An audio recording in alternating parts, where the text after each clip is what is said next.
이렇게 심하게 비비는 사람들이 있어요. 꾹꾹 눌러가면서. 일종의 빛번짐입니다. 달무리가 한 몇 겹으로 보이는 현상, 달무리 한 겹인데도 퍼지는 듯이 이제 보이는 현상으로 나타나는데요. 사실 이거는 필연적으로 나타날 수밖에 없습니다. 물론 이게 평생 지속되는 건 아닙니다. 대부분은 없어지는 분들이 더 많은 게 사실이지만 약간 남는 분들도 있습니다. 달무리 때문에 나 수술 너무 고민된다 걱정하시는 분들이 많긴 한데요. 걱정하실 수준은 아니라고 제가 말씀드릴 수 있겠습니다.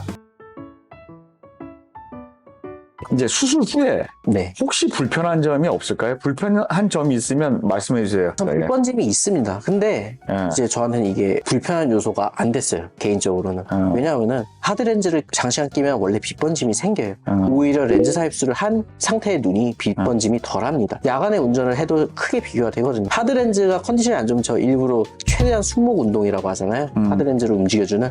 아무리 해도 빛번짐이 계속 발생이 되는데 렌즈 삽입술은 그냥 꾸준하게 유지가 되는 수준 이렇게 렌즈를 수년간 착용했던 사람들이라고 하면은 이 정도 빛번짐이면은 와 좋아졌네, 와 편해졌네 라고 대답할 수가 있을 것 같아요. 정확하게 제가 말씀드리면 차현우 씨는 좀 난시가 심했어요. 그 난시가 100% 교정은 좀 힘들거든요. 네. 그래서 난시가 아마 조금 남아서 그 빛번짐이 있으실 거예요. 그게 고정이 되지 않다 보니까 해부학적인 구조의 차이에 의해서 사람들의마다 특징이 있는데 예를 들어서 뭐 180도에다가 렌즈를 놨다 그러면 쓱 돌아서 뭐 10도로 가는 사람도 있고 반대쪽으로 이제 또 한 170도 쪽으로 도는 경우도 있고 그런 경우들이 가끔씩 있어요. 옛날에는 잦았는데 요즘 렌즈 디자인이 EVO ICL 디자인이 좀 바뀌면서 도는 경우가 굉장히 적거든요. 그런데 그 돌았을 때는 난시축이 이렇게 있어야 되는 난시축이 틀어지니까 물론 시력이 떨어지겠죠. 그러나 그게 수술이 잘못되거나 눈에 큰 피해를 주는 건 아니고 이렇게 돌았던 렌즈가 항상 가서 이렇게 있는 분이라면 난시축을 다시 형성을 해서 렌즈를 다시 제작해서 바꿔주면 아무 문제가 없고 수술할 때 수술자가 본인은 여기다 정확하게 고정을 시켰다고 하고 나왔는데 뭔가 좀 에러가 있을 때에는 그 다음에 들어가서 다시 그 위치에다 놓으면 아무 문제가 없기 때문에 이 자체가 큰 문제가 되지는 않는다고 생각합니다. 백내장은 안구 사이즈에 비해서 렌즈 사이즈가 좀 작은 경우에 그래서 우리가 삽입하는 렌즈가 수정체랑 거리가 너무 가까워서 직접적으로 닿아서 이제 생기는 경우도 있고요. 시간이 지나서 백내장 생기는 경우가 있긴 합니다. 사실 요즘에 쓰고 있는 이 EVO ICL이 가운데 아주 조그만 구멍이 이제 뚫려 있습니다. 이 구멍이 뚫린 이후로는 백내장 생기는 유병률이 많이 줄어든 것으로 되어 있고 렌즈 사이즈를 잘 측정하고 잘 예측하고 또 혹시라도 렌즈 사이즈가 잘 안 맞았을 경우에는 초반에 렌즈 교체를 한다든지 렌즈 위치를 잘 해놓으면 그 생기는 빈도가 높지는 않습니다.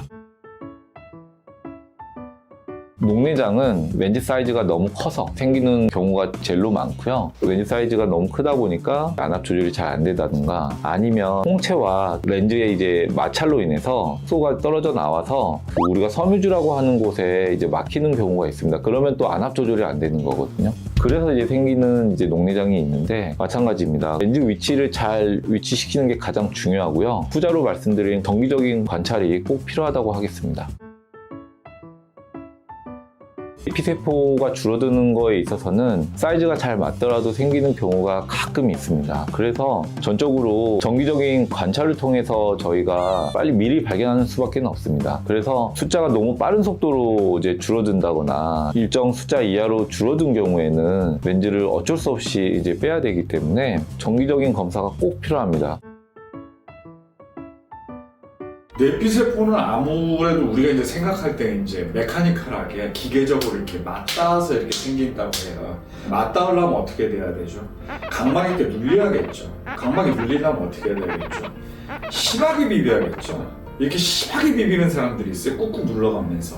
이런 것만 조금 자제한다면 뭐 큰 문제는 없으리라고 봅니다.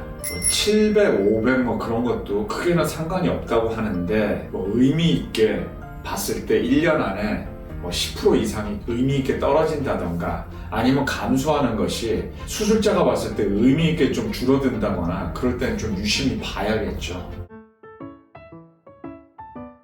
가장 오래된 렌즈를 사용하는 것이 좋겠죠. 왜냐하면 어느 정도 많은 의사들한테 검증이 된 그런 렌즈니까요. 뭐 언제나 하는 얘기지만 경험이 풍부한 의사한테 하는 것이 좋을 것이고, 환자가 의문을 가질 때 그것을 클로즈업해서 잘 봐줄 수 있는 의사? 그럼 의사와 병원이 좋지 않을까요? 사후관리를 꾸준히 해주는 병원이라는 건 환자 본인이 1년에 한 번씩 올 수 있어야 되고, 병원을 빨리 뭐 1, 2년 했다가 접고 그런 병원에 가면 좀 안 되겠죠.